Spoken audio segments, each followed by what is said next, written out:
오늘 말씀 제목은 너희도 나그네였음이라 라는 제목을 가지고 하나님 말씀 증거하도록 하겠습니다. 자, 지금 여러분들 중에서 제가 한 가지 상황을 가정 한번 해보도록 하겠습니다. 지금 이 자리에 예배를 떠나고 갈 때 여러분들이 내가 순수하게 알바를 하든 어떤 장학금을 받든 순수하게 내가 수고해서 산 것들만 남기고 다 사라진다라고 한번 생각해 봅시다. 자, 그럼 우리가 예배를 마치면 어떤 일들이 일어날까요? 여러분들 돌아갈 곳이 있어요? 우리 집 여러분들이 사신 거 아니잖아요, 그렇죠? 우리 돌아갈 것도 없을 것이고, 혹시 차를 타고 오신 분이 계신다면, 자차를 타고 오신 분이 계신다면 그 차도 물론 부모님이 사주셨겠죠. 그 차도 사라지게 될 것이고, 우리에게 무엇이 남을까요? 뭐 이렇게 내가 입고 있는 옷, 뭐 내가 가지고 있는 스마트폰, 뭐 가방, 뭐 책 몇 가지, 파우치, 화장품 몇 개, 이렇게밖에 남지 않을 거라는 생각이 듭니다. 굉장히 아득하죠. 실제로 그런 일은 일어나지 않지만 그런 상황에 처해 있다라고 생각했을 때 여러분들의 마음을 한번 떠올려 보세요. 여러분들 그 마음이 어떤 마음인지 혹시 아시나요? 그러한 상태, 그러한 마음, 그것을 바로 약자의 상태라고 합니다. 어떤 상태요? 약자. 이 약자는요, 단순히 연약하고 부족하다 이런 것을 넘어서서 자기의 힘으로 일어날 수 없는 사람을 우리가 약자라고 이야기를 해요. 자기 한도 내에서 열심히 살아왔는데, 내 능력 안에서 힘주어 살아왔는데 수고하고 있었음에도 불구하고 내 삶에서 재개낼 수 없는 사람들을 약자라고 이야기를 합니다. 오늘 본문 말씀이 그래요, 여러분들. 그런 약자를 향한 하나님의 마음을 오늘 말씀이 고스란히 그렇게 담고 내고 있는 것이 바로 이 오늘의 이 출애굽기 본문인 것이죠. 자, 그런데 여러분, 오늘 함께 읽었지만 이 오늘의 말씀을 보면 굉장히 과격한 표현들이 등장합니다. 약자를 돌보지 않으면 어떻게 된다라고 얘기를 하고 있나요? 우리 말씀 보시면 노가 맹렬해서 칼로 너희를 죽이겠다. 그러고 어떻게 해요? 굉장히 더 끔찍한 말들을 하죠. 너희가 죽으면 너희 아내와 너희 자식이 고아가 되고 과부가 되지 않겠느냐. 와, 굉장히 무섭고 굉장히 소위 이제 시체말로 패드립에 가까운 이 굉장히 무서운 말씀이 오늘 이 말씀에서 등장하고 있다는 것이죠. 그럼 하나님은 왜 이렇게 이토록 크고 이 과격한 표현들을 우리에게 써가시면서 이 약자들을 돌아보라, 약자를 살피라, 그렇게 우리에게 경고하고 있을까요? 오늘 이 질문이 사실 오늘 말씀의 중요한 핵심 질문입니다. 하나님은 왜 이토록 크게 약자들을 향한 마음에 대해서 마음을 크게 쓰시면서 그렇게 약자들을 돌보지 않는 자들에 대해서 왜 하나님께서 크게 경고하실까? 여러분들, 우리가 약자를 돕는 일에 대해서 우리가 다시 한번 생각해 보겠습니다. 역시 여러분들의 길을 가다가 도움이 필요한 사람들을 만날 수 있죠, 그렇죠? 어떤 도움이 필요한 어떤 불우한 이웃이든지 아니면 어떤 도움을 필요하는 사람들이든지 우리가 길에서 쉽게 만나는 상황들이 종종 생기기도 합니다. 그런 상황에서 여러분들이 뭐 시간이 없거나 뭐 내 지갑에 현금이 없거나 이런 다양한 상황들 때문에 그 사람을 돕지 않았어요. 그런다고 경찰이 나와가지고 여러분들을 잡아가고 벌금을 먹이고 처벌을 내립니까? 여러분들을 유치장에 끌고 가고 여러분들 막 주변에서 저 사람 돕지 않았어요 신고해서 여러분들을 끌고 갑니까? 그런 일들은 일어나지 않죠, 그렇죠? 우리가 사실 이 약자를 돕는다는 이 개념, 우리가 약자를 도와야 한다라는 것은 우리의 삶에서 필수처럼 여기지 않습니다. 어떤 우리가 해도 되고 해도 되지 않을, 어떤 우리가 이 필수와 선택이 아닌 옵션처럼 그렇게 여기는 경우들이 많다는 것이죠. 그런데 오늘 말씀을 보면 어때요? 약자들을 돌보지 못했을 때 하나님께서 그것을 다 세시고 노하여서 칼로 너희를 죽이겠고 너희가 죽음으로 인해서 너희 아내가 과부가 되고 너희 자녀가 고아가 될 것이다, 이런 끔찍한 말씀을 우리에게 하고 있는 이 하나님의 마음이 어떤 마음일까요, 여러분? 근데 여러분, 사실 이 말씀은 처지와 환경에 따라서 굉장히 말씀이 다르게 와닿을 수 있습니다. 이게 어떤 말이냐면, 우리가 좀 도울 만한 여유가 있고 우리가 챙길 만한 여유가 있는 사람이라면 오늘 이 말씀을 듣고 그래, 내가 그동안 약자를 돌보지 못했구나, 내가 그들을 도와야지. 혹은 내가 도와야 하는데 선뜻 내 마음에 그렇게 내키지 않는 마음들이 있다, 이거 부담스럽고 이 명령들이 참 어렵다, 이런 마음이 들 것입니다. 그런 마음이 든다면 사실 약자의 범위에서 조금 벗어난 사람이겠죠. 왜? 이 말씀을 보고 내가 무엇을 해야겠다라는 의지가 생기게 되었으니까. 그런데 이 반대편에서 한번 생각을 해보자고요. 정말 내 삶에 가진 것이 없고 정말 하루하루를 내가 벌어먹고 사는 사람이라고 생각해 봅시다. 정말 당장에 내 생활비, 당장에 내 월세, 당장에 어떤 교통비도 없는 이 상황에 내가 처하게 된다면 여러분들 오늘 이 말씀이 어떻게 와닿을까요? 약자를 돕지 않는 자를 하나님께서 이렇게 벌하신다고 하시니 그분이 나를 향한 사랑, 그분이 나를 강력하게 지키시고 보호하시는 분이시구나 라는 그런 의미로서의 이 강력한 이 부성적인 하나님의 사랑, 강력하게 나를 보호하시는 이 하나님의 사랑에 대해서 강력하게 느낄 수 있다는 것이죠. 혹시 오늘 이 말씀 함께 봉독하면서 여러분들은 좀 어떤 마음이 드셨나요? 그러고 보면 이 질문은 여러분들은 약자입니까? 아니면 도움을 줄 수 있는 사람입니까? 이 질문에 가까운 것 같아요. 그런데 여러분들, 이 질문은 사실 우리가 쉽게 대답할 수 있는 문제가 아닙니다. 왜냐하면 우리가 약자인지 우리가 도움을 줄 수 있는 상황인지 우리의 상황과 환경과 처지와 내가 어디에 소속되어 있느냐에 따라서 우리는 나의 이 지금의 척도가 수시로 달라질 수 있기 때문이에요. 그런데 확실한 것이 무엇이냐면 우리는 언젠간 반드시 도움을 필요로 할 수밖에 없는 약자가 될 수밖에 없는 그런 운명이 우리 앞에 기다리고 있다는 것이죠. 이게 무슨 말씀인가요, 목사님? 저는 아직도 가능성이 많고 미래가 창창하고 할 수 있는 것들이 많고 나에게 가진 것도 좀 있습니다. 그런데 나에게 약자라뇨? 여러분들, 오늘 말씀 보면 이 약자를 누구라고 이야기하죠? 과부, 고아, 나그네. 왜 그렇게 정했냐면요, 출애굽기에서 정하고 있는 약자의 정의를 또 레위기에서 정하고 있는 약자를 과부와 고아와 나그네라고 얘기를 하는데, 쉽게 말하면 아까 우리 약자의 개념 설명드렸던 것처럼 이러한 세 가지의 부류의 사람들은 스스로 일어나기가 굉장히 어려운 사람들을 말합니다. 자, 우리들의 삶에 다시 한번 적용해 볼게요. 자, 여러분들이 결혼을 언젠가 할 거잖아요, 그렇죠? 갑자기 더 조용해진 것 같아요. 여러분에게 결혼을 하고 사랑하는 남자친구, 사랑하는 여자친구를 만날 거란 소망이 있으시죠? 여러분, 이거 믿음입니다. 아멘으로 고백하셔야 돼요. 소망이 있으시죠? 가장 큰 아멘을 들어본 것 같습니다. 자, 어쨌든 우리가 이 시간을 지나서 좋은 사람 만나서 하나님 안에서 복된 가정을 이뤄갈 거란 말이죠. 근데 시간이 지나면 결국 때가 되면 이 부부도 둘 중에 하나는 먼저 하나님 나라를 가게 되는 날이 오게 되겠죠. 결국 우리는 과부가 되거나 혼자 살아남게 되는 그런 경우가 존재한다는 거예요. 또 우리가 또한 안타깝지만 우리 사랑하는 부모님들, 결국 사람이 모두 죽게 되고 사람이 모두 하나님 나라에 간다는 것에 대해서 여러분들 다 동의하시잖아요, 그렇죠? 언젠가 우리 부모님도 이 세상을 달리할 때가 반드시 온다는 것입니다. 그러면 우리는 고아가 되겠죠. 나이의 어떠함을 떠나서. 그리고 우리가 뜻하지 않은 어떤 실패나 우리가 어떤 젊은 날의 좌절이나 이런 어려운 것들을 경험하게 된다면 우리가 마치 우리의 삶의 기반이 다 쓸려 내려가 버린 이 나그네처럼 우리들의 삶에서도 이 나그네처럼 표류하는 그런 인생이 될 수 있다는 것입니다. 그러나 우리가 이 과부가 되는 것, 고아가 되는 것, 나그네가 되는 것, 이 모든 것들을 아주 운이 좋게 잘 피해왔다라고 생각해 봅시다. 그러면 무엇이 기다리고 있나요? 결국 개인적인 종말, 나 자신의 죽음이 찾아오는 것이잖아요. 내가 죽음을 찾아온다는 것도 여러분들 다 알고 있는 변하지 않은 분명한 진리일 것입니다. 우리가 죽음의 순간을 앞둔 그 전의 삶은 어떠한 삶일까요? 굉장히 노화해서 우리가 스스로 걷기도 힘들고 우리가 스스로 밥을 먹기도 힘든 상황이 분명히 될 것이죠. 그렇기 때문에 우리는 언젠간 누군가의 도움과 누군가의 지원과 누군가의 살핌이 없다면 살아갈 수 없을 때가 반드시 우리에게 찾아온다는 것입니다. 이건 누구도 피할 수 없어요. 어떤 사람도 피할 수 없는 중요한 진리인 것입니다. 이렇듯 우리는 모두 잠정적인 약자로 살아가게 되는 것이 우리의 제한된, 우리의 짧은, 우리의 인생의 한 토막이라는 거예요. 그렇게 되면 이 말씀은 우리 모두에게 무엇으로 다가와야 할까요? 이 말씀은 우리에게 은혜로 다가올 수 있는 것이겠죠. 왜요?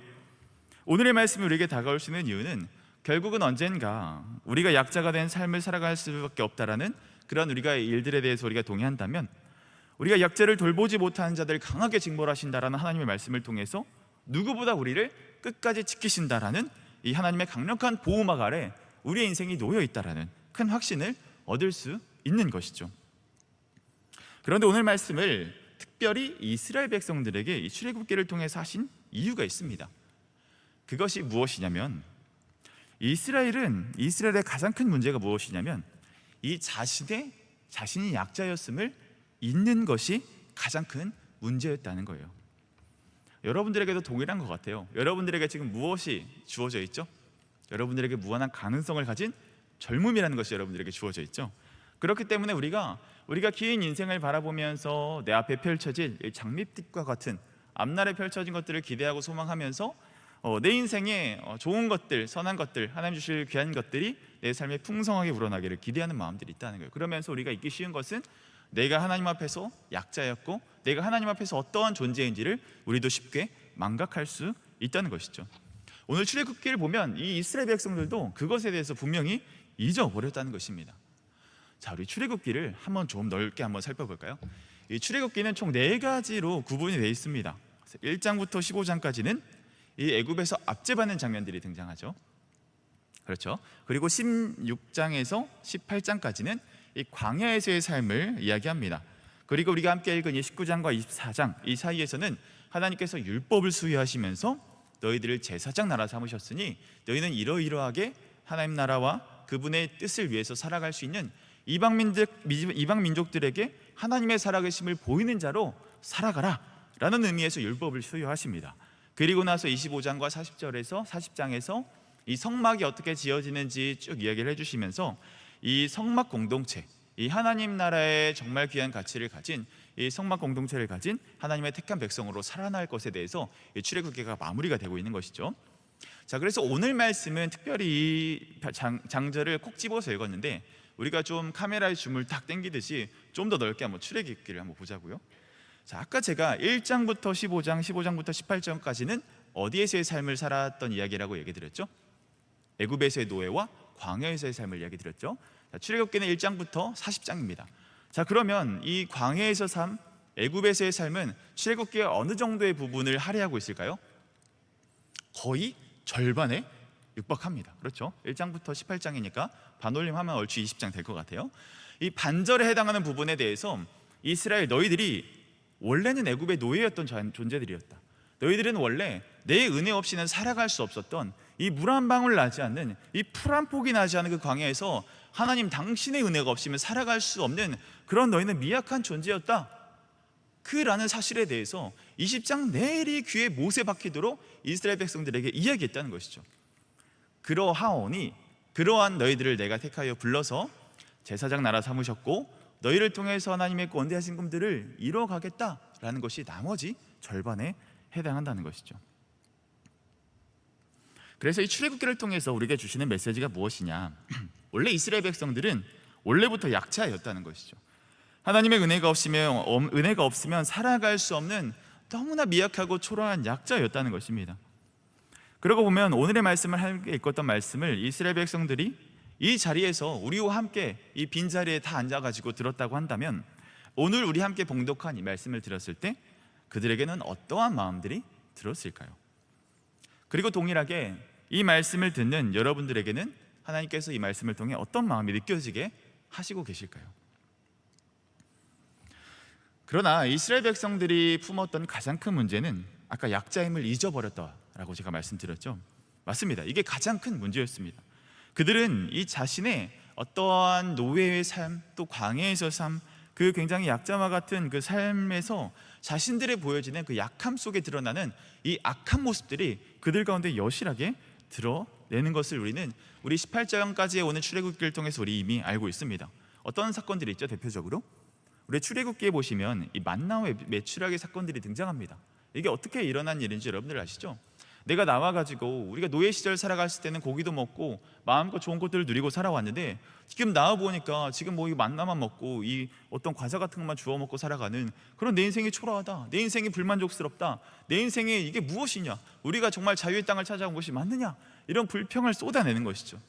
그랬던 그들의 원망을 들었던 모세가 하나님께 기도함으로 놀랍도록 동풍과 서풍을 일으키셔서 이 만나와 메추라기를 하나님께서 보내주시는, 이 메추라기를 보내주시고 만나를 내려주시는 그 일들을 출애굽기 16장에서 그들에게 은혜로 허락하셨습니다. 약한 그들의 모습을 하나님께서 채우셨죠. 또 그들이 자신들의 처지를 비관하고 떠도는 이 모습들을 비관하면서 불행했던 일들이 또 있습니다. 이번엔 또 물이 없습니다. 주님, 물이 없으니 내가 여기서 말라 죽겠다, 비틀어 죽겠다, 하나님께 원망했던 것이죠. 그래서 어떤 그 과정의 여하를 막론하고 결국 반석이 갈라짐으로 그들에게 물이 샘솟아 오르게 되고 그들이 목을 축이게 되는 것이죠. 물 한 방울 나오지 않은 그 광야 한복판에서. 자신의 처지에 이 약함에 숨어 살던 사람들이 바로 이스라엘 사람들이었습니다. 그들은 자신들이 필요한 것들을 얻기 위해서 불평하고 하나님께 원망하는 그런 모습으로 그들의 삶이 굳어져 갔죠. 또한 이와 같은 모습들이 출애굽기에서 계속 반복되어져 일어나는 게 되는 것을 여러분들 다 기억하시죠? 그에 대한 절정이 무엇입니까? 우리가 저 끝에 출애굽기 32장에 가시면 그들이 무엇을 만드냐면 금송아지를 만듭니다. 자, 모세가 십계명을 받으러 이 시내산에 또로로 올라갔어요. 또 올라갔는데 안 내려오는 거예요. 시간이 지나도 내려오지 않는 거예요. 이스라엘 백성들에게 어떤 마음들이 있었을까요? 내가 저 한 사람만 보고 찾아왔는데, 내가 저 여호와 하나님만 바라보고 찾아왔는데, 지금까지 왔는데 그 사람들이 보이지 않아, 그 여호와가 보이지 않아. 굉장히 마음이 불안했다는 것이죠. 그럼 내 삶의 앞으로의 필요들, 내 삶에 채워야 될 많은 충족들, 지금 이 모래밖에 없는 광야에서 내가 누구를 의지하고 살아갈 수 있겠을까? 이런 굉장한 두려움과 불안함과 이런 공포심이 그들 가운데 밀려왔다는 것이죠. 그래서 그들이 무엇을 만듭니까? 금고기를 다 빼서, 금 제물들을 다 빼서 금으로 된 송아지를 만들어서 그를 시내산 아래서 숭배했던 이 이스라엘의 모습을 우리가 볼 수 있는 것이죠. 여러분, 어쩌면 이 이스라엘 백성들은 하나님을 섬기는 것이 아니라 하나님을 소비했던 것 같습니다. 어쩌면 이스라엘 백성들은 이 금송아지를 숭배했던 것이 아니라 금송아지가 줬던 내 어떤 만족과 안락을 소비했던 것처럼 보입니다. 그들 속에 정말 지독하게 뿌리 잡고 있던 이 불신앙의 모습들이 그들 가운데 있었다는 것이죠. 그러고 보면 이스라엘 백성들은 참 악함이 있습니다. 그 악함이 무엇이냐면 이 자신의 약한 처지 뒤에 숨어있는 이 교묘함들. 당연히 나의 처지가 약하니까 내가 그 처지에 숨어서 하나님, 나를 반드시 도와주셔야만 해요. 난 만나가 없고 메추라기가 없으면 살아갈 수 없어요. 주님 아시죠? 그러니까 주님, 반드시 저 도와주셔야 해요. 이런 약함 속에 숨어있는 이 끝없이 강한 자아의 속삭임, 약한 처지에 숨겨져 있는 이 강한 자아의 속삭임들이 이 이스라엘 백성들의 마음들이 하나님을 진심으로 여호와로 섬기지 못하도록 계속해서 방해하고 있었다는 거예요. 이 약함 뒤에 숨어있는 그들의 악한 모습을, 그들의 약함 뒤에 숨어있는 그들의 악한 모습을 오늘 이 말씀을 통해서 우리는 발견할 수 있는 것이죠.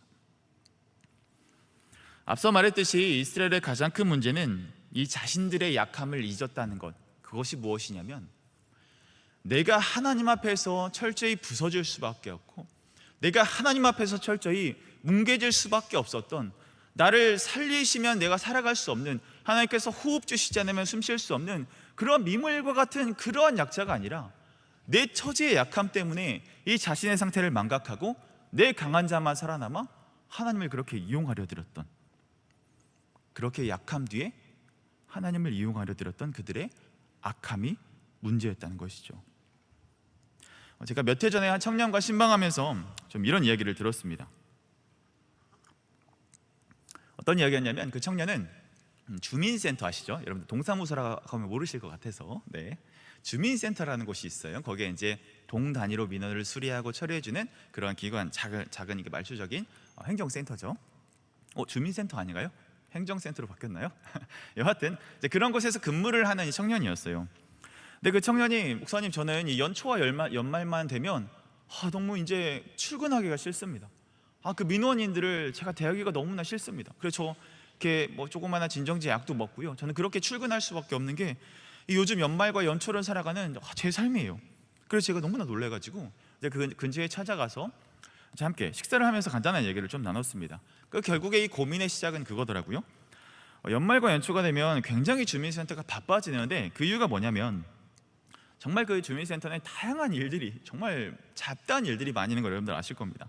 다양한 일들이 있지만 특별히 연말 연초에 몰리는 게 뭐냐면 이 동네 속속 이 통장님들이 이제 집안을 꼭 구석구석 다니면서 이제 어려운 분들, 도움이 필요한 분들을 다 리스트업해서 가지고 와요. 그것을 취합해서 후원품이 오면 그걸 또 전달해주고, 또 좋은 물건들이 오면 또 이렇게 나눠줄 수 있도록, 잘 분배될 수 있도록 그렇게 해주는 것이 주민센터의 역할이라고 하더라고요.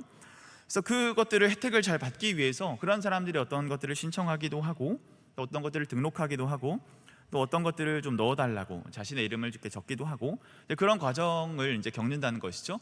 그래서 그 청년이 정말 이 내가 말씀대로 정말 이곳에 하나님 나라가 내가 정말 통치되기를 간절히 소망하는 마음으로 그 약자와 같은 이 어르신들, 또 어려운 형편에 처한 사람들, 불우한 이웃들을 열심히 돕기 위해서 정말 애썼어요. 그것을 제가 너무나 잘 알고 있습니다.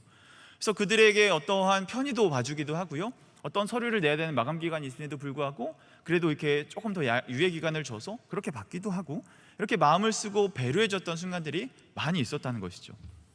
그랬더니 어떤 일들이 일어났을까요, 여러분들? 그런 호의와 선행을 통해서 사람들이 너무나 만족스러워하고 그 청년에 대해서 너무나 감사합니다, 항상 이렇게 표현을 하며 그렇게 살아왔을까요? 오히려 이 상황이 더 어려워진 거예요. 자신의 베풀었던 호의들이 굉장히 그들에게 권리가 되어 돌아오는 상황들이 생기기도 하고, 내가 베풀었던 일들 때문에 일이 꼬이기도 하고, 어떤 내가 내부적으로나 외부적으로 굉장히 힘든 상황을 마주하게 됐다는 것이죠.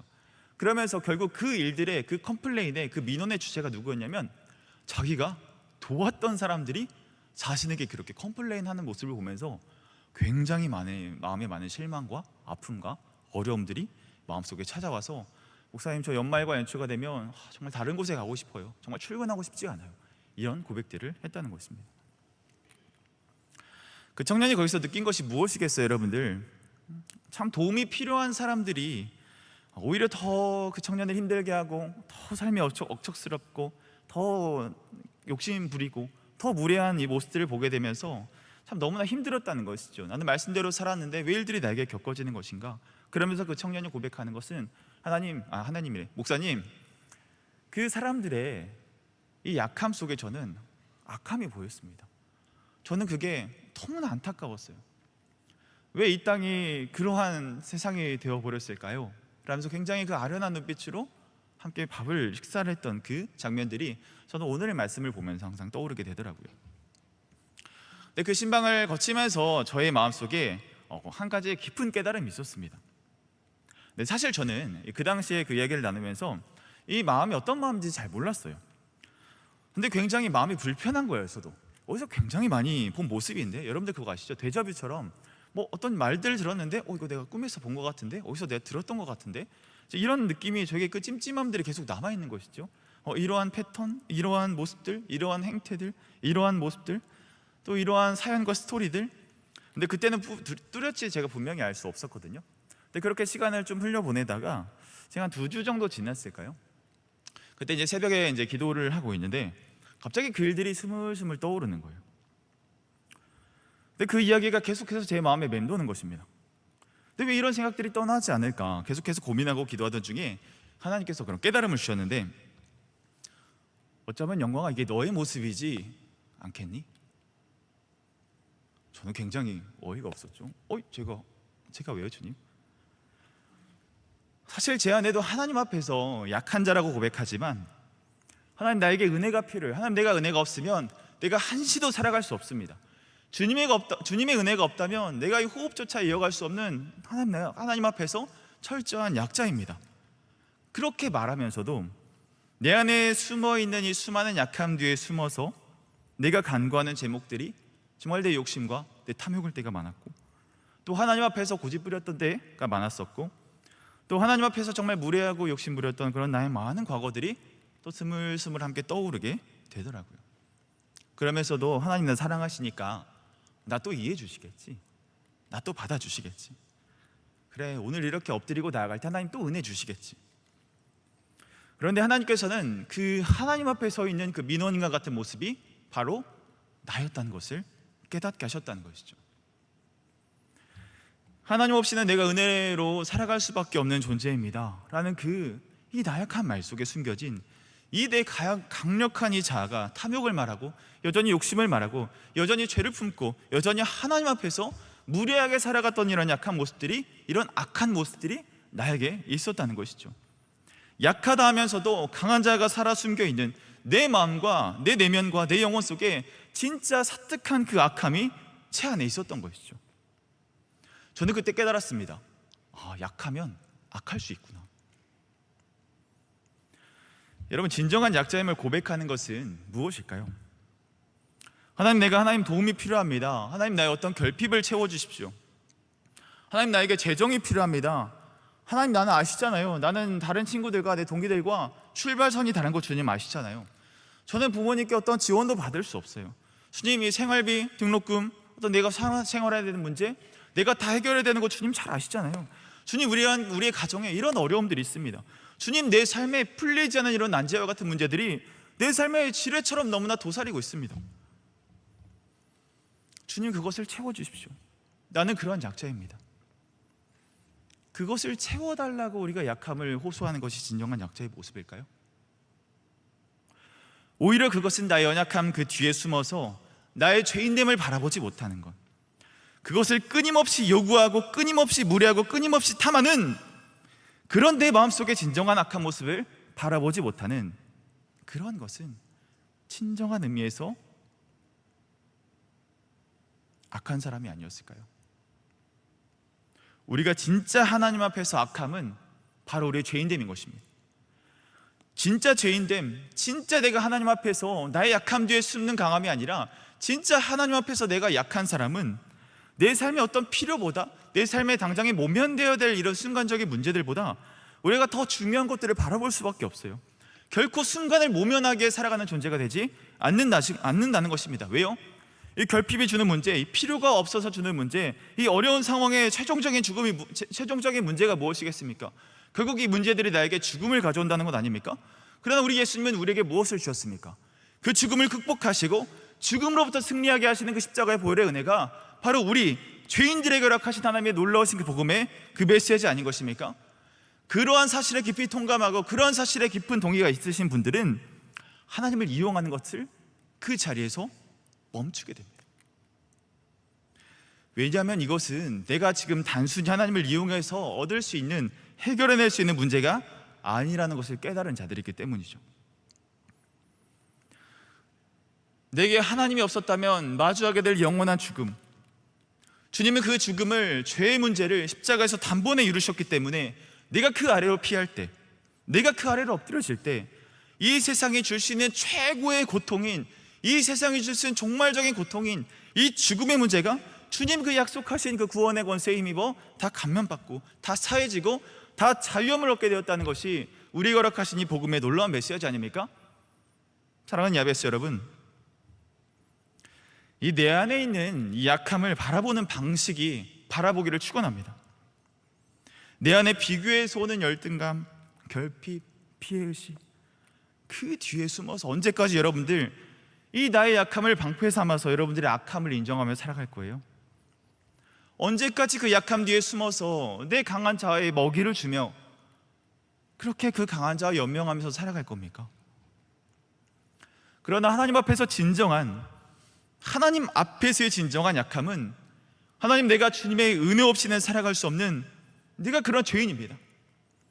그러한 나를 살리신 주님의 은혜 때문에 내가 살아갈 수 없겠습니다라고 고백하는 그 삶의 고백이 진심인 거예요, 여러분.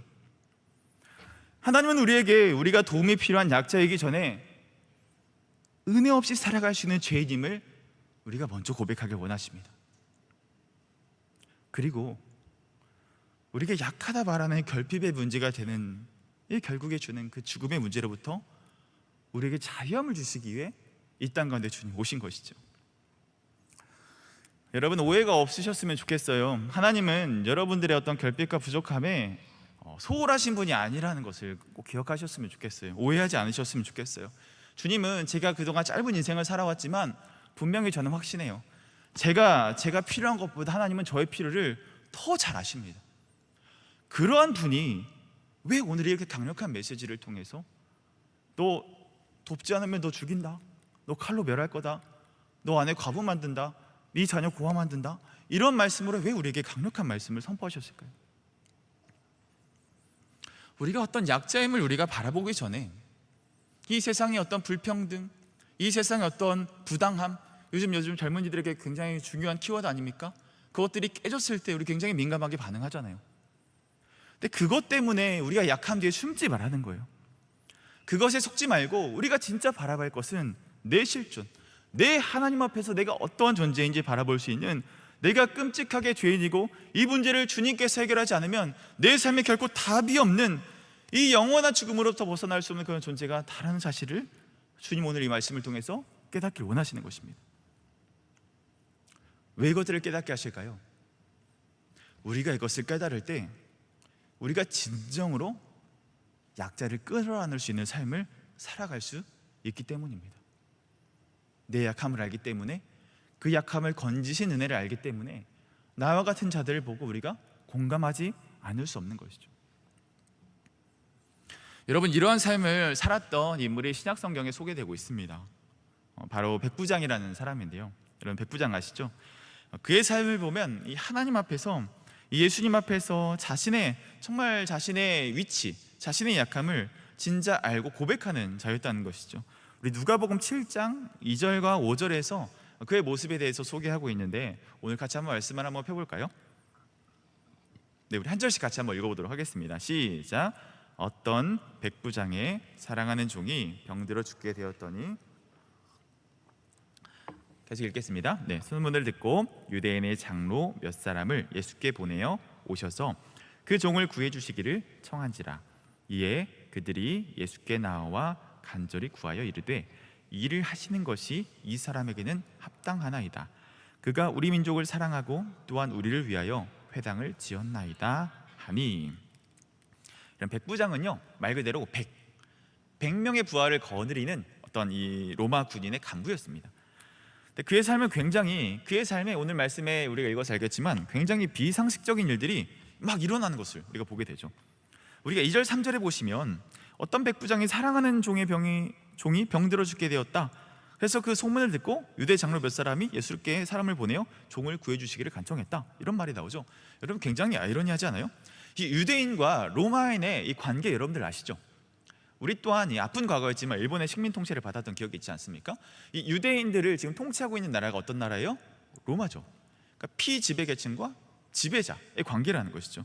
굉장히 하나 되고 어울릴 수 없는 그런 관계였습니다. 그런데 오늘 말씀을 자세히 보시면 이 3절에 보시면 이 예수의 이런 소문을 듣고 유대 장로 몇 사람들이 예수께 찾아와요. 그러고 나서 그 종을 구해주시기를 간청하는데, 그 종이 누구다? 2절에서 백부장이 사랑하는 종이다 라고 얘기를 하고 있습니다. 자신의 이 원수와 같은 나라였던 이 로마의 백부장이 사랑하는 종이 하필 또 어떤 상급자도 아니고 종이었어요. 그 종을 위해서 그의 병이 낫도록 유대 지도자들이 와서 예수님께 간청하는, 이 굉장히 비상식적인 일들이 일어나게 되는 것이죠. 여러분, 이 비상식적인 일들이 일어나기 앞서서 또 하나의 비상식이 일어납니다. 그게 무엇인지 아세요? 우리가 4절 5절 우리가 쭉 말씀 보시면 그 이후의 4절 5절 말씀을 보시면 제가 읽어드릴게요. 이에 그들이 예수께 나와 간절히 구하여 이르되, 이 일을 하시는 것이 이 사람에게는 합당하나이다. 그가 우리 민족을 사랑하고 또한 우리도 우리들을 위하여 회당을 지었나이다 하니. 자, 백부장이 무엇을 했다라고 얘기를 해요? 예수님, 이 백부장에게 우리가 이 일을 하는 것이 맞습니다. 우리가 이 사랑하는 종을 고치도록 간청하는 일이 합당합니다. 왜냐하면 그는 우리 민족을 사랑했고 그는 우리를 위하여 회당을 지어준 사람이기 때문입니다. 여러분, 이 백부장이 유대인들을 위해서 회당을 지어줄 이유는 없어요. 백부장은 하지 않아도 될 수고를 하고 있는 것입니다. 그는 이 일개 한 명의 종을 그의 낫도록 간구하는 일을 하지 않아도 됩니다. 이 백부장은 그의 삶을 볼 때 하지 않아도 될 수고를 계속해서 삶에서 하고 있다는 것이죠. 그러면서 그의 믿음이 어디서 드러나냐? 그 더 후에 나오는 본문에서 드러나는데, 이 종의 병이 낫도록 간청하는 장면이 나옵니다. 그때 이 백부장이 예수님께 어떤 말들을 주문하냐면, 예수님께서 이제 오시겠다라고 하니 백부장이 뭐라고 하냐면, 주님, 오시지 마십시오. 오시지 않으셔도 주님이 말씀만 하시면 우리 종이 나을 수 있습니다. 저는 제가 모시는 상관도 있고요, 저는 제가 부리는 부하도 있습니다. 근데 저한테 오라고 하면 저는 가고요, 그들에게 제가 오라고 하면 그들은 옵니다. 그러니까 주님, 말씀만 해주시옵소서. 말씀만 하시면 그대로 될 줄 알겠습니다. 그런데 예수님이 깜짝 놀라시는 거죠. 그러면서 이스라엘 중에서도 이러한 믿음을 보지 못하였다. 굉장히 함께 있는 유대인들에게 치욕스러운 말이었을 거예요.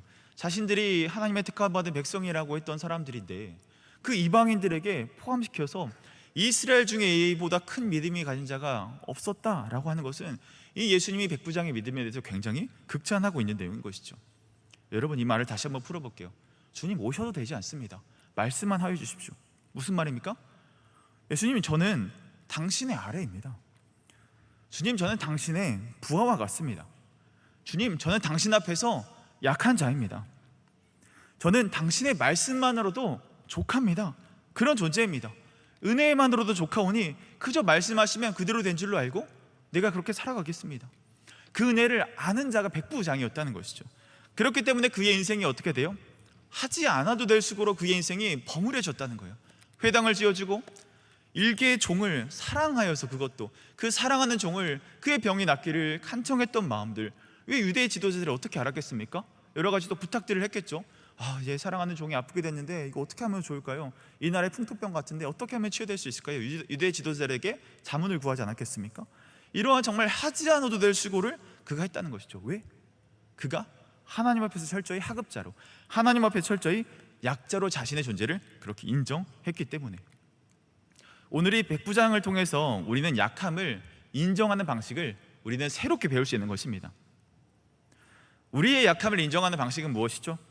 수많은 비교 속에서, 수많은 불평 속에서, 수많은 불안함 속에서, 거기서 비춰지는, 거기서 충족되지 않는 어떤 내 욕망들, 내 결핍들, 내 피해의식들, 내 어떤 부족함들, 그것을 내가 더 요구하고 가지려는 삶, 약함 뒤에 숨어서 내 강한 자에게 먹이만 주며 살아가는 그런 비참할 뻔한 그런 우리의 삶이 우리의 약함을 인정하는 방식일 수밖에 없다는 것이죠. 여러분, 정말로 하나님 앞에서 은혜가 필요한 자입니까? 여러분들은 도대체 하나님 앞에서 어떤 자입니까? 혹시 약함 뒤에 숨은 약함 뒤에 숨은 악자입니까? 아니면 이 나의 약함이 이 내 심연의 죄 때문임을 인정하는 죄인으로 주님께 무릎 꿇을 수밖에 없는 그런 자신을 바라보고 계십니까? 그런 백부장에게 마태복음에 보시면 예수님이 무엇을 선물로 주시냐면 이 구원을 선물로 주십니다. 이방인에게 먼저, 사도행전이 시작되지도 않았는데 그 이방인에게 구원을 선물로 허락하십니다. 자신의 종이 낳은 것보다 예수님은 더 큰 선물을 그에게 허락하셨던 것이죠. 그는 어떤 삶을 살았죠? 하지 않아도 될 수고, 회당을 지어주고 유대 민족을 사랑했던, 돌보지 않아도 될 이 사랑하는 종을 그가 살폈다는 것들. 그럴 수 있었던 이유는 그가 하나님 앞에서 주님 명령만 하십시오, 나는 당신의 종입니다, 나는 당신의 하급자입니다, 나는 당신 앞에서 약자입니다, 그렇게 고백하며 은혜를 구하는 삶에게 마땅히 주어지는 삶의 자리가 있다는 것이죠. 여러분, 우리도 내가 하나님 앞에서 정말 처절한 이 죄인된 약자임을 고백하는 자들에게 반드시 드러나는 삶의 흔적들이 있습니다. 여러분, 우리에게도 이런 받은 은혜를 흘러보내야 하는 많은 방법들이 있어요. 그래서 우리가 날마다 큐티하면서 마지막에 뭘 해요? 결단과 적용을 하죠. 결단과 적용이 무엇입니까? 그 일들을 통해서 우리의 경험을 늘려가겠다는 것이죠. 말씀이 말하는 내 삶을 결단하고 적용하면서 그 적용하면 결단해서 품었던 많은 것들이 내 삶의 경험이 되고, 그 경험이 하나님 나라를 이루는 궤적이 되고, 그 궤적들이 모여서 길을 이루고 그 길이 숲과 나무를 이뤄가는 그 삶을 우리가 함께 꿈꾸게 되는 것이 바로 우리가 이 경험을 통해서 이뤄낼 수 있는 것이죠. 여러분이 말씀대로 살아가는 경험은, 특별히 경험이라는 것은 우리가 몸을 통해 배워갈 때 가장 효과적인 것입니다. 우리 홍보 영상 보았죠? 여름 수련회 굉장히 진하지 않습니까, 여러분들? 굉장히 여름 수련회에 대해서 여러분도 아직도 충격에 가시지 않는 분들이 계실 수도 있을 것 같아요. 우리가 기존의 어떤 집회 방식이 아니라서 조금 놀란 분도 계셨을지 모르겠지만, 우리가 일들을 향해서 하고자 하는 것이 무엇입니까? 우리가 함께 걸으면서 우리가 저 북녘 땅에 그늘진 그들의 약한 영혼들을 우리가 생각하고, 또 이 사회의 어두운 그늘들을 우리가 함께 걸음을 통해서, 또 여러 가지 통합과 일들과 또 하나님 일들을 통해서 공동체가 함께 고백하는 것이 무엇입니까? 하나님, 우리의 걸음을 통해서 그 나라의 찬란함이 우리의 당대에 이루어지기를 간절히 소망하는 그 마음 때문에 우리가 이 수련회를 준비하고 계획하는 것 아니겠습니까, 여러분? 우리가 직접 걷는 이 걸음을 통해서 어떠한 일들이 바뀌지는 않을 거예요. 우리가 걷는 해파랑길 47번 길이 그런 일들을 걸었을 때 이루어진다고 하면 우리 그 길은 산티아고 순례길보다 더 유명한 길이 되었을걸요. 근데 그렇지 않잖아요. 우리의 걸음을 통해서 우리가 드라마틱한 어떤 일들을 당장에 기대할 수 없더라도 우리가 의미를 담고 그 안에서 저 북쪽을 향한, 또 하나님의 마음을 향한, 우리 학교 통일, 우리 선교, 우리 지난 주간에 그런 밑에 1층에서 많은 사진들 보셨죠? 많은 눈물 없이 읽으시는 편지글들 보셨죠? 그 약자들을 향한, 또 이 사회에, 우리 주변에 정말 신음하고 있는 많은 영혼들을 향한 그 마음들, 우리가 우리의 걸음을 통해서 품어보고자, 그 경험들을 우리의 몸에 새김으로 우리가 나아갈 수 있는 것, 그 일들이 바로 오늘 여름 수련을 통해서 여러분들과 제가 함께 다뤄갈 중요한, 주님께서 말씀하시는 실제적인 삶의 적용과 결단, 경험이라는 것이죠. 왜 이렇게까지 해야 될지 아직도 궁금한 분들이 많이 계실지도 모르겠어요. 그런데 우리를 위해서 먼저 그것들을 다 체휼하신 분이 계시죠. 바로 우리 예수님이십니다. 주님은 굳이 하지 않으셔도 됐을 만한 일들을 우리에게 행하셨죠. 육신의 몸을 입고 이 땅 가운데 오셨습니다. 왜 그래야만 했을까요? 그렇게 하지 않으면 우리를 대표할 수 없었기 때문이에요. 여러분, 구원에 있어서 가장 중요한 것이 무엇입니까? 중보자의 역할이지 아니겠습니까?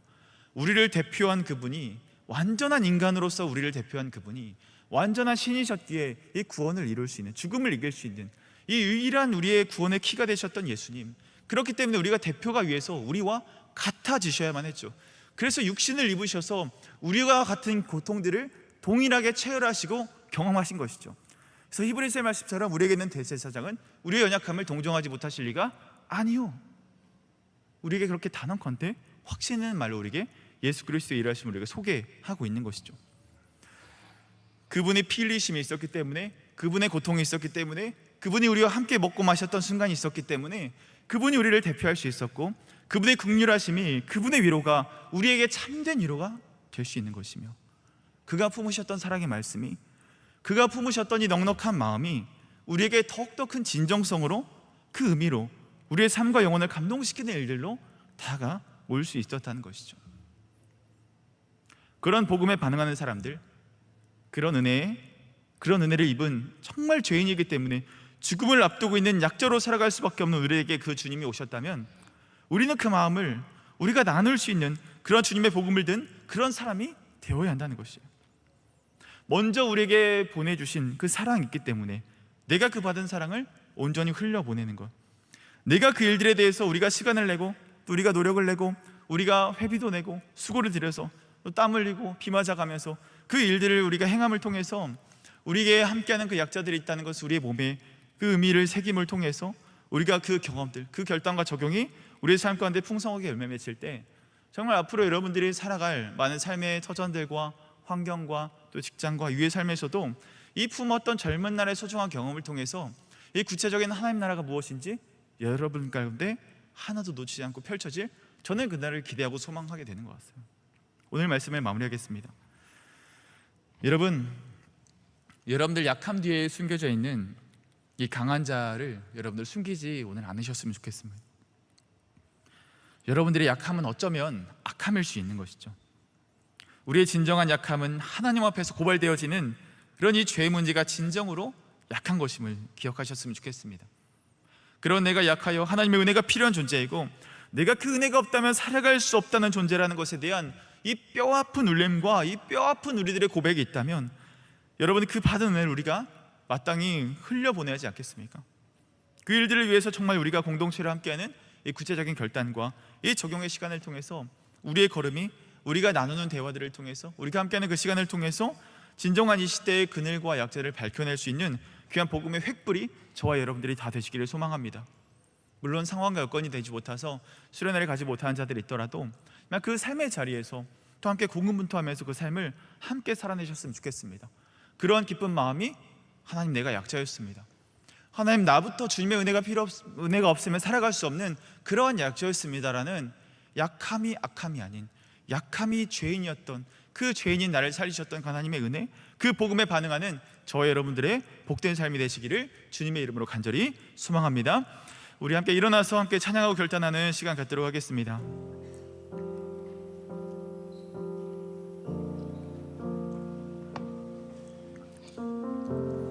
여러분, 우리는 계속 흔들릴 수밖에 없습니다. 우리의 집요한 자아의 외침들 속에서 우리는 여전히 탐욕을 선택하고, 여전히 우리는 하나님을 이용하고, 여전히 하나님을 우리가 도구 삼고자 하는 그 마음들이 여전히 우리 마음 가운데 있지만, 그 주의 손이 우리를 붙드심으로 우리 가운데 소망이 있다는 것이죠. 우리의 소망을 우리 찬양을 통해서 함께 고백하며 나가도록 하겠습니다.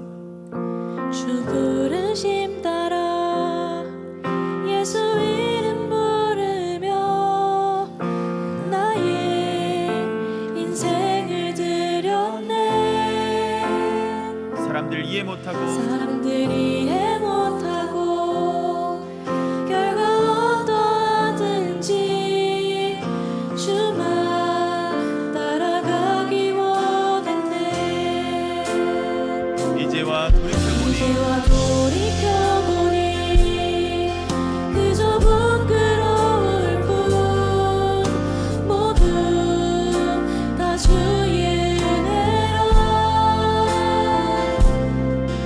벼랑 끝에서 나를 주의 손이 이끌어 여기까지 인도하셨네. 우리 함께 고백하며 나갑시다. 하나님 사랑을 떠나지 않고 끝까지 우리를 사랑하신 주님을 고백하며 나갑니다. 끝까지 사랑하셨기에 오직 예수와 십자가만 바라보면서 나의 생명도 아낌없이 드리기 원했네. 내 노래가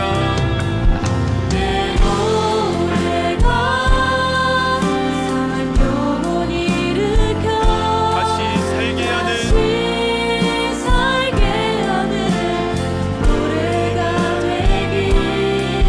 주 배울 때 착한 일꾼이라 칭찬받기 나와. 주여 한 번 더 고백하겠습니다. 내 노래가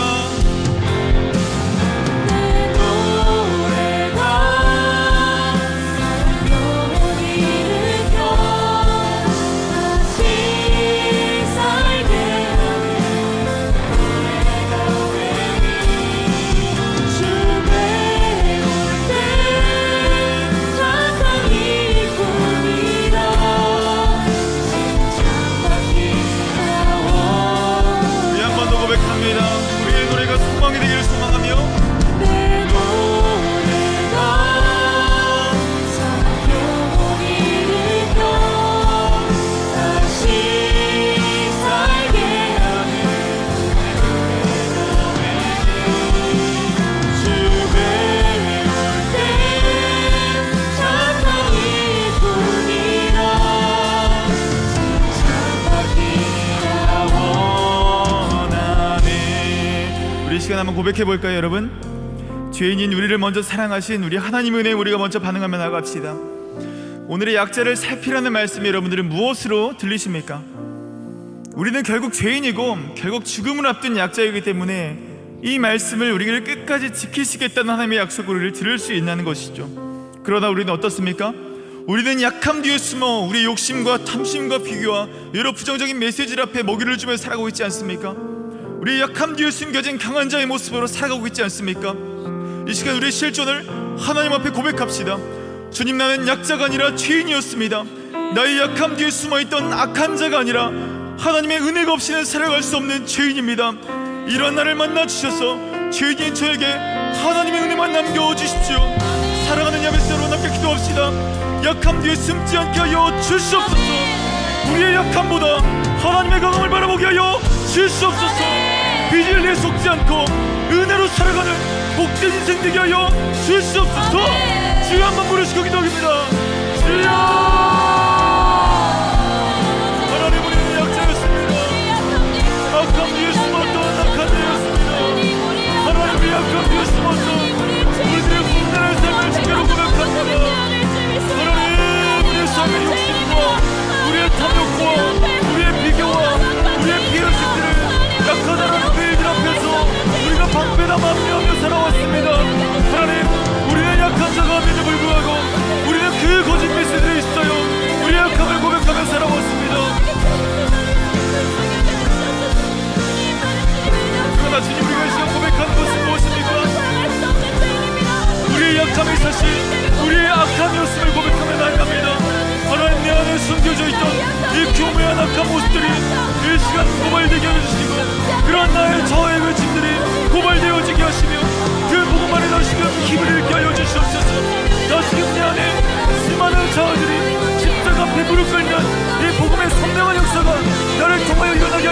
주시옵소서. 하나님 나에게 신겨졌던 이 마음의 많은 부정적인 메시지들이 그 복음 앞에 드러나기를 간절히 바라고 소망합니다. 약한 비로 숨겨진 이 나의 강한 자의 모습들이 무릎 꿇게 되는 놀라운 일들이 일어나게 하여 주시옵소서. 하나님 우리 앞에서 주님 앞에서 나의 실존을 바라볼 수 있는 나의 그 마음들이 이 시간 이 자리를 통해 세워지게 하여 주시옵소서. 우리가 무릎을 꿇습니다. 우리가 무릎 꿇어 고백합니다. 하나님 네가 주님 앞에서 약자임을 고백한 것은 내가 정말 서할 수 없어서 내가 어찌할 수 없는 하나님 거짓말할 수 없는 네가 죄인임을 주기로 고백합니다. 하나님 내가 죄인입니다. 하나님 내가 죄인입니다. 하나님 내가 죄인입니다. 이런 나를 주님으로 살리지 않으면 하나님 나는 한숨도 살아갈 수 없는 걸 주님입니다. 오 주님 나에게 오셔서 오 주님 나에게 오셔서 약한 천번을 살아왔던 이 지난 날 비굴하고 비참한 삶을 던져버리고 내 삶이 다시금 하나님의 주님을 고백할 때 나에게 한없이 보여주시는 그 하나님의 은혜로 내가 살아갈 수 있는 하나님의 은혜로 하늘을 살아갈 수밖에 고백할 수 없는 그런 주님을 고백할 수 있는 나의 신분과 나의 마음이 될 수 있도록 하나님 도와주시옵소서.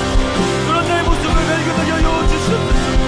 내가 진정한 약함을 인정하기를 소망합니다. 내가 하나님 앞에서 진정한 약자가 나의 주인이었음을 고백하는 그런 능력의 시간 될 수 있도록 도와주시옵소서. 도발케 하여 주시옵소서. 그 마음들의 시간 돌아나오게 하시고 그 마음들의 시간 돌아주시고 놀라운 은혜를 담아주시옵소서. 그런 나의 진지오시고 그런 나의 진공을 열어주시고 그런 나의 어깨들을 지워주시고 그런 나의 마음들을 주님 앞에서 다 고백되어지고 다 쏟아져 일어나는 수 있도록 도와주시옵소서. 오늘 우리가 시작하고 있습니다. 나를 위하신 예수님의 이름을 우리가 그 앞에 섰습니다. 우리가 복음 앞에 서지 우리의 모든 저주가 복음 앞에 서고 우리의 모든 어두운 것들이 드러나며 우리의 그늘진 것들이 드러나며 우리의 연약한 것들이 사해져가는 놀라운 그 복음 역사가 성령하게 드러나며 이 시간 될 수 있도록 주님 도와주시옵소서. 주님에게 은혜를 나타내 주시옵소서. 그 은혜 때문에 내가 주님을 고백할 수 있는 하나님의 사랑을 알게 도와주시옵소서. 그 은혜가 없다면 깨닫게 하시는 은혜가 없다면 하나님과 여전히 약자인 것처럼 살아가는 약자로 살아갈 수밖에 없습니다. 약하지만 약자로 살아갈 수 없는 우리의 실패를 바라보게 하여 주시옵소서. 우리의 약함을 바라보게 하여 주시옵소서. 이것으로 동의하는 말씀 주게 하여 주시옵소서. 이것으로 통하는 마음들 그 신경들 우리 마음 가운데 부어주셔서 내 시간 내게 힘을 부어주셔서 내 마음의 것들이 다 드러나 죽기로 고발되어지고 고백되어지는 능력의 시간 될 수 있도록 도와주시옵소서. 오 주님 우리가 은혜 받는 시간이 되시옵소서. 주시는 그 은혜 받으면 내가 있는 것이 아니라면 살아갈 수 없다는 우리 은혜 받으면 진실한 그 마음 이 상태의 신경들이 우리의 심령을 가라오는 놀라운 신비의 세계 놀라운 하나님의 영광을 찾게 되시옵소서. 도와주시옵소서.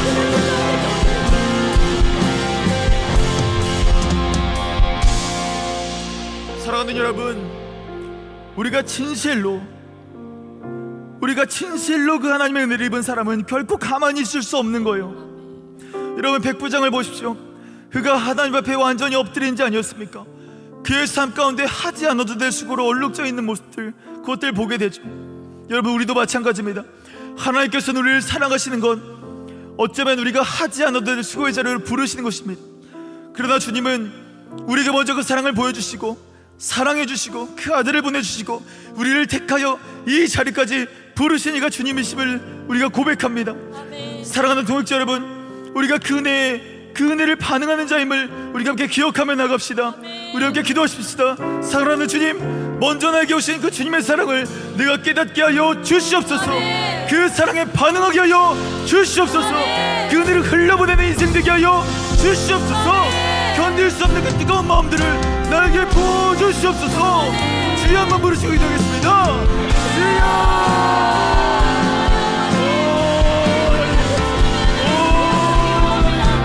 우리가 가만히 이 자리에 앉아 있을 수 없습니다. 우리가 가만히 이 자리에 멈춰 있을 수 없습니다. 하나님, 이 약한 나의 모습을 구하셔가지고 우리가 진정한 약속의 삶을 알게 하셨다면 하나님, 우리가 그 은혜 아래로 들어가는 삶을 살아야 우리의 삶의 모습을 이뤄내겠습니다.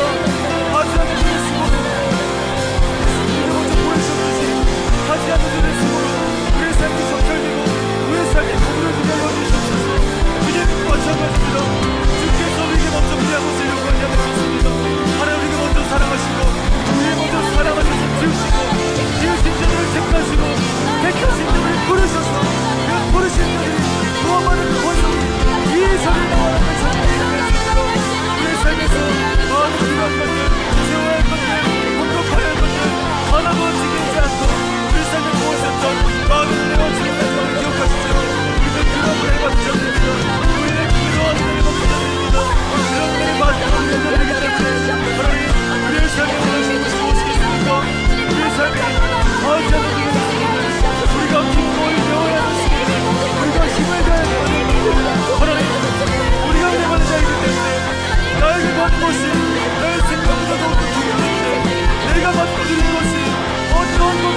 손을 펴서 우리 땅과 우리 열방과 대한민국을 위해서 함께 기도합시다. 이 땅에 수많은 역자들과 어두운 그늘들이 있습니다. 그들에게 수많은 아우성들이 들립니다. 이제 우리가 그곳을 향하여 나아가야 하는 것이죠. 그것을 우리는 사명이라고 부를 수 있는 것입니다.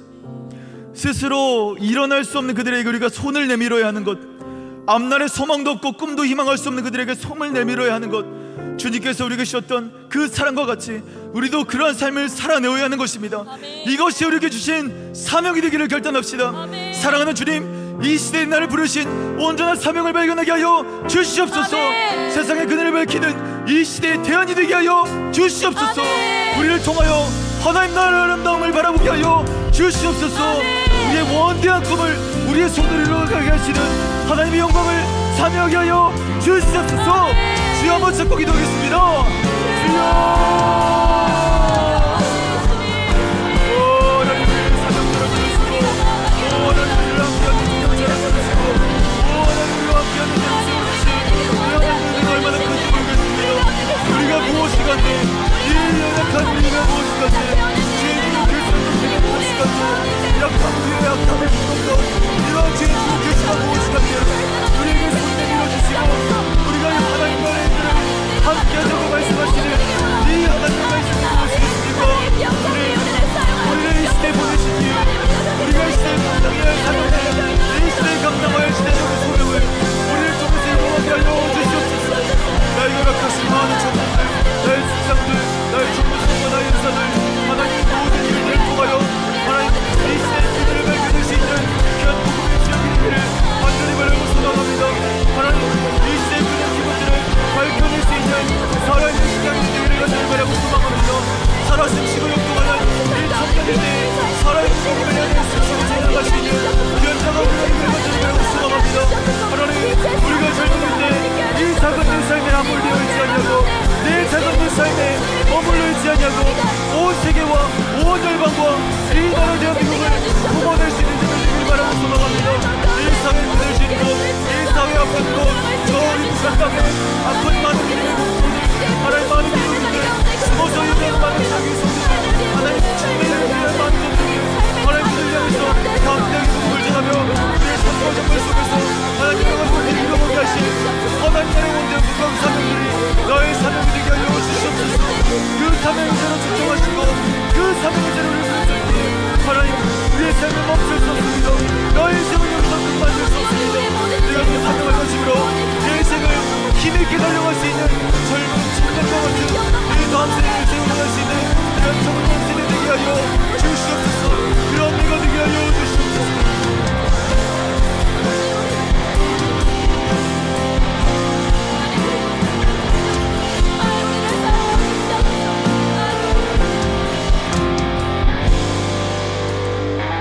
사랑의 주님, 우리가 주님 앞에서 진짜 약자였음을 고백합니다. 그러나 우리는 약함 뒤에 숨어 우리의 탐욕과 우리의 비교와 우리의 열등과 낙심으로 얼룩진 그 마음들을 약함이란 이름으로 함부로 합리화하며 살았습니다. 그러면서 하나님을 이용하기 바빴고 하나님을 도구 삼았던 우리의 완악함을 용서하여 주시옵소서. 죄와 사망으로 죽을 수밖에 없었던 우리를 위하여 몸짓고 피 흘려 감당해 주신 그 사랑 때문에 내가 온전한 약자가 될 수 있도록 우리에게 그런 깨달음 허락하심에 감사드립니다. 그 은혜가 없다면 살아갈 수 없는 죄인됨의 고백을 우리 가운데 허락하셔서 감사드립니다. 그런 사랑으로 나를 부르셨기에 그렇게 모인 은혜를 입은 우리 공동체가 그 사랑을 실천하고 그 사랑을 베풀는 귀한 통로로 삼아 주시옵소서. 그래서 그 복음이 우리의 인생을 통해서 더욱더 선명해지게 하시고 이것이 내 생의 최고의 자랑이 되게 하시고 이 시대의 많은 그림자들을 밝히는 주님의 마지막 남은 대안이 되게 하여 주시옵소서. 부르시는 그 자리에 기쁨으로 참여하며 부르시는 자들과 그 마음을 나누는 기쁨이 되는 귀한 운명 공동체 되게 하여 주시옵소서. 하나님 주신 사랑에 겨우 살아갈 수 있는 그 뜨거운 마음들이 우리 가운데 날마다 꺼지지 않기를 바라고 소망합니다. 그 마음 이 청년 시대에 품게 하시고 그것들이 우리의 사명이 되어 앞으로 우리가 살아가야 될 많은 직업과 전문성과 전공과 많은 은사 가운데서 그 일들이 하나님 나라의 가치를 품은 많은 일들로 발현되어져 갈 때 내가 속한 곳에서 진정 주님 보기 원하시는 하나님 나라의 삶을 살아내게 하여 주시옵소서. 그리하여서 마른 땅에 샘솟는 시원한 생수와 같이 주님의 마음을 시원케 해드리는 귀한 청년 세대 되게 하여 주시옵소서. 아멘. 감사드리며 예수님의 이름으로 기도드렸습니다. 아멘. 지금은 우리 주 예수 그리스도의 은혜와 하나님의 사랑하심과 우리를 진리 가운데로 인도하셔서 결단하게 하시는 성령의 감화, 감동, 역사, 교통하심이 이제로부터 야베스 공동체와 온 성도들 위해 영원토록 함께할지어다. 아멘.